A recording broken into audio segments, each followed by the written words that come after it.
I'm Atrel Nashar in Washington. Top American and Russian officials meeting in person Tuesday for the first time since Russia invaded Ukraine almost 3 years ago.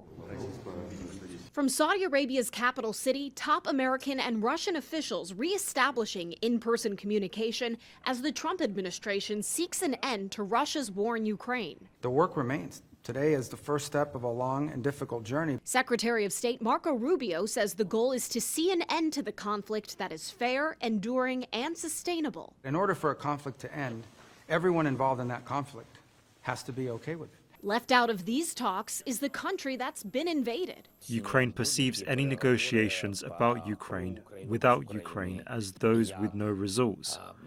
We cannot recognize anything or any agreements about us without us. Russian officials looking pleased following Tuesday's meeting, already talking about ways it can collaborate with the United States. There are different things we can do jointly in Arctic. A concept difficult for some to fathom in a moment when the U.S. holds sanctions against Russia intended to cripple its economy. Watching these talks from afar, European NATO allies the Trump administration is pressuring to dramatically increase their defense spending so the U.S. can prioritize threats in other parts of the world.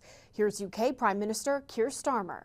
I'm prepared to consider committing British forces on the ground alongside others if there is a lasting peace agreement.